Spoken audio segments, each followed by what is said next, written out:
kababayan! So welcome back to my channel.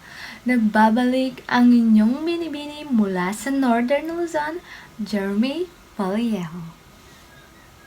Globalization is the word used to describe the growing interdependence of the world's economies, cultures, and populations brought about by cross-border trade in goods and services, technology, and flows of investments, people, and information. It can lead to an improvement in standards of living through improved roads and transportation, improved healthcare, and improved education. It is important because it changes the way nations, businesses, and people interact. It changes the nature of economic activity, expanding trade, opening global supply chains, and in providing to natural resources and labor markets. This is how globalization affects the municipality of ECHAGUE. ECHAGUE, the Queen Town of Isabela. So for today's episode, pag-uusapan natin, pagkwekwentuhan ang mga nangyayari sa Pilipinas sa kasalukuyan nating hinaharap na Covid-19 pandemic. So hello guys! Pag-uusapan natin ngayon kung paano nga ba nakakaapekto itong Covid-19 pandemic na ating nararanasan ngayon sa globalization na nangyayari sa Pilipinas, particularly in Isabela or Municipality of ECHAGUE. Sa ngayon, magfo-focus po tayo sa tatlong topic. Ito ay ang healthcare system, education, and economy. Ang COVID-19 pandemic ay nag-umpisa sa buong Pilipinas noong March 16, 2020. Na kung saan itinalagaan ni President Rodrigo Duterte ang lockdown na kung saan lahat ng tao ay prohibited na lumabas ng bahay. At dahil sa paulit-ulit na quarantine, paulit-ulit na lockdown, hindi natin maiiwasan ang pagbaba ng ekonomiya ng ating bansa. Dahil nga sa paulit-ulit na quarantine at lockdown, marami na ang mga business enterprises ang nagsara sa kadahilan ng bumaba ang kanilang kita dahil limitado na ang bawat taong lumalabas. Sila ay na-bankrupt at dahil sa pagsasara ng mga business enterprises, marami ring Pilipino ang nawalan ng trabaho. And these happenings led into decreasing state of economic rate in the Philippines. And let's move on sa sektor ng edukasyon. At dahil nga sa paulit-ulit na quarantine and lockdown mula noong March 2020, inumpisahan ang klase sa Pilipinas noong August 2020.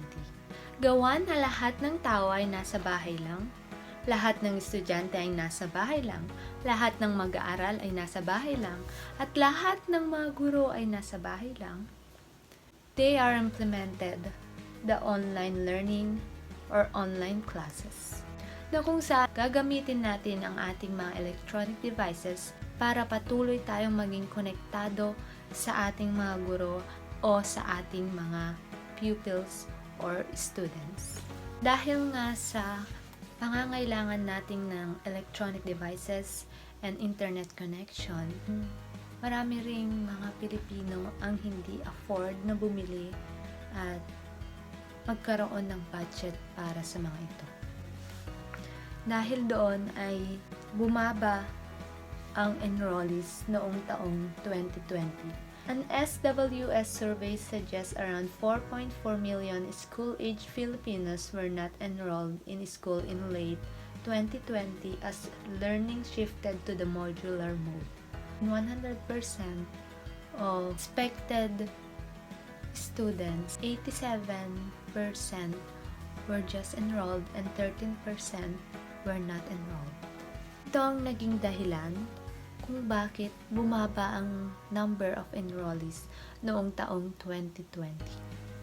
Dahil din lahat ng estudyante ay nasa bahay lang, nabawasan ang pagkikipag-socialize nila sa kanilang kapwa estudyante at hindi nila nasasabi ang kanilang problema in terms of other things like emotional problems, physical problems, family problems, and so many other things. Dumami rin ang estudyante na nadidepress. Increase ang suicidal rate ng mga students mula noong nagkaroon ng pandemic sa Pilipinas. Hindi lingid sa ating kaalaman na itong COVID-19 pandemic labis na naaapektuhan ang ating kalusugan. Atin namang pag-usapan ang healthcare system sa Pilipinas. The Philippines' strength in developing medical workers stems from the country's quality education in the healthcare sector, where programs are often taught at least partly in English with an eye towards the international market. Qualifying to work abroad, however, is a long process and often expensive process, with nurses generally requiring between 5 and 10 years to get certificate. Despite the Philippines' history of deploying medical workers abroad, in April 2020, the Philippine government barred nurses from working overseas because of the healthcare emergency at home. The government later lifted the ban in November 2020 but set a limit of just 5,000 healthcare professionals allowed to leave per year. One reason that so many medical workers from the Philippines work abroad is that despite their high levels of skills and training, work's conditions at home are poor. The size and maturity of the Philippines medical worker labor market make it possible to replace single-handedly. Nevertheless, emergency restrictions offer an impetus to explore alternative ASEAN labor markets with the potential to become a strong supplier of medical workers. So that are the changes in Philippines right now.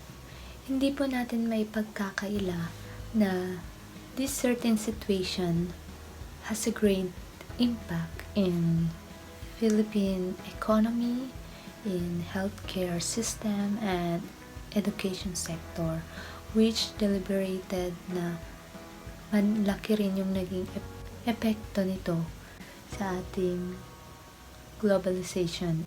I'm just here to remind you na amidst this chaos, amidst our situation right now, we are in the same sea but in different boats. So, let's be kind with one another. Lahat ng tao may kanya-kanyang pinagdadaan ng problema. We have our own silent battles. So let's be kind with one another. We are all in hard times, so it's a great help to be kind. So that's all for today. I hope you like this video and you find it informative. So don't forget to like, share, and subscribe, and click the notification bell for more upcoming videos. Bye! Peace!